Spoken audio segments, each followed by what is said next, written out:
Salut à toi, salut mon entrepreneur à succès, j'espère que tu vas bien. Trois clés du succès financier, trois clés qui vont te permettre de réussir tes finances, trois astuces que tu dois mettre en place, implémenter au quotidien, en faire de ça ta tasse de thé, surtout dans les actions, pour te permettre à avoir le succès financier que tu recherches.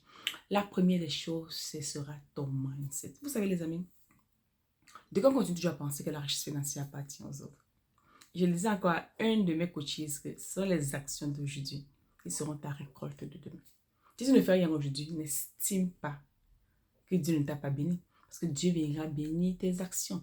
Dieu viendra en fait te permettre de sortir, n'est-ce pas, dans l'endettement ou alors dans ta période de crise par rapport à ce que tu fais aujourd'hui. Pour ceux qui tombent sur cette vidéo pour la première fois, moi c'est Ines Ingrid de Calarex Investment une entreprise de services qui aide les entrepreneurs à payer leurs dettes et à générer 3 000 € supplémentaires chaque mois, dépendamment du chiffre d'affaires qu'ils ont en fait.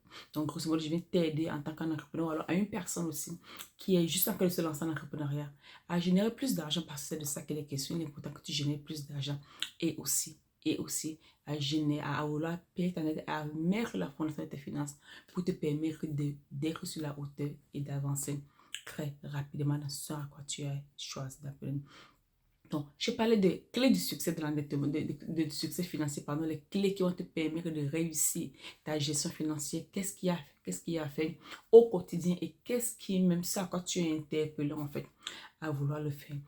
C'est un sujet que j'en parle très avec un peu de passion, mais avec un peu de tristesse parce que je continue à avoir autour de moi des personnes que je coach qui ont du mal en fait, mais qui se font tellement beaucoup d'argent, qui se font franchement beaucoup d'argent, mais ils ont du mal à s'en sortir. Ils ont franchement du mal à s'en sortir. Et je disais encore que quand tu as 20 ans, là, tu peux accumuler du cash. Mais quand tu as 27, 28, 30 ans, on parle d'investissement. Ton patrimoine financier ne se mesure pas avec combien d'argent tu as dans ton compte bancaire, mais au contraire, ça se mesure avec quel est ton investissement. Qu'est-ce que tu as en ce moment? Qu'est-ce que tu as offert? Si demain tu quittes la terre, quel est l'impact que tu auras fait? Qu'est-ce que tu auras laissé pour tes enfants? Et pour ce faire, il faut être intentionnel. Il faut apprendre à dire non à certaines choses. Il faut apprendre à dire non à certaines factures. Il faut apprendre à dire non à certaines réactions. Il faut apprendre à dire non quand vous ne pouvez pas le payer. Vous n'êtes pas le sauveur du monde. Vous n'êtes pas là pour payer les factures de la terre. Vous êtes là pour aussi vivre votre vie à laquelle Dieu vous a choisi. Alors si de gens comme vous ont passé le temps à jouer avec l'argent, vous allez les aider. Mais de l'autre façon, priez aussi afin que Dieu vous aide à mieux les aider. Est-ce que Dieu vous appelle à les aider tout le temps? Ce ne sont pas des situations que Dieu a mis dans leur vie pour leur permettre de comprendre en fait la destinée qui existe sur leur vie ou l'appel qui existe sur elle. Il faut toujours communiquer là-dessus. Il est important de savoir ce qu'il y a à faire, ce qu'il y a lieu de faire afin de vouloir atteindre l'enrichissement financier. Donc, trois astuces qui m'ont aidé, qui ont aidé des personnes que je coach, qui ont été testées et approuvées, qui vont te permettre, crois-moi, à atteindre la liberté financière. Ta première astuce, c'est tes croyances. Quelles sont tes croyances limitées? Quel est le pouvoir? Quelle est la chose qui a le pouvoir sur ta vie? Comment tu as grandi? Comment ta famille a grandi? Quelles sont les choses que tu as fait de par le passé qui ont eu un impact sur ta vie? Quelles sont les choses qui ont en fait transformé en fait ton rapport avec de l'argent?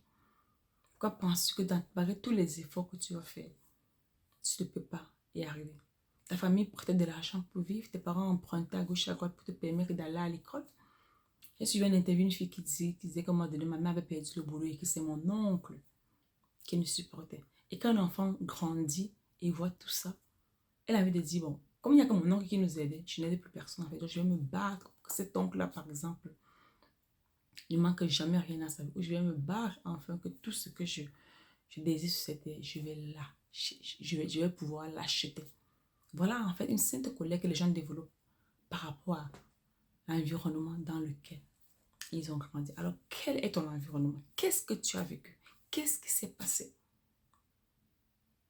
Alors, je t'encourage à venir observer ça de près, observer ça avec beaucoup de rigueur, afin de vouloir améliorer. tes croyances. Et la Bible nous demande également de renouveler nos croyances au quotidien. Donc, comment est-ce qu'on a renouvelé tes croyances là au quotidien pour te permettre d'atteindre cette liberté financière? La deuxième des choses, c'est revoir en fait tes dettes. Est-ce que tu es endetté? Est-ce que tu poses les actions par rapport à ta dette? Est-ce que tu as envie de sortir de ta dette? Est-ce que tu as envie d'améliorer les choses qui se passent dans ta vie? Est-ce que tu es même là pour vouloir transformer ta situation? Est-ce que tu es là, tu as envie de faire les choses différemment? Si tu es endetté, pose les actions concrètes. Réévalue la dette. Décide de les payer. Et la troisième des choses, c'est contrôle ton argent. Contrôle chaque dépense et fais que des dépenses nécessaires. Contrôle chaque chose, chaque de ton argent et fais uniquement les dépenses nécessaires. Si tu es là pour contrôler ton argent, crois-moi, tu vas t'en sortir. Il faut que tu apprennes à regarder de près ton argent. Il faut que tu apprennes à regarder en fait ce à quoi tu dois faire. Il faut que tu apprennes à regarder ton investissement. Il faut que tu apprennes à t'asseoir et faire une liste complète de dépenses et peut-être les mettre sous Excel sheet et t'assurer que jusqu'à la fin du mois, uniquement ces dépenses sont contrôlées. Les dépenses pendant ce que tu n'as pas planifié. Ne fais pas des dépenses émotionnelles. Moi, j'en ai fait le mois dernier. Hein. Quoi, du chocolat. J'étais tellement stressée en fin du mois à cause du boulot. Je n'arrivais pas à beaucoup dormir.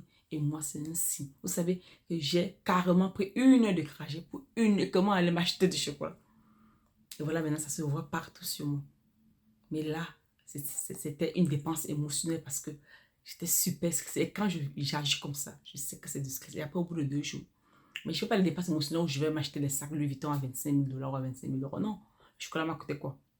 10 $ à peu près. Mais c'est une période que je sais souvent que ça arrive quand je suis hyper stressée, surtout quand j'ai des cumuls de travail et qui doivent être résolus ou être faits à une durée très minime. Donc, à un moment donné, je suis hyper stressée. Alors, quelle est ta période de stress? Qu'est-ce qui te détermine quand tu es stressé? Comment tu te comportes? Il faut apprendre à contrôler ça. Il faut apprendre à contrôler ça. Quand tu contrôles ces dépenses, crois-moi, cela fonctionne. D'accord? Alors voilà les 3 choses que je viens de partager avec toi aujourd'hui. Dis-moi laquelle te plaît en commentaire. Dis-moi laquelle est plus importante pour toi. Sur une échelle de 1 à 10, dis-moi ce que tu fais. Et je te prépare aussi le profil financier que tu viendras peut-être répondre aux questions qui vont me permettre de déterminer ta vraie valeur afin que je puisse travailler avec toi si tu en as besoin. Je t'attends dans les commentaires et à bientôt.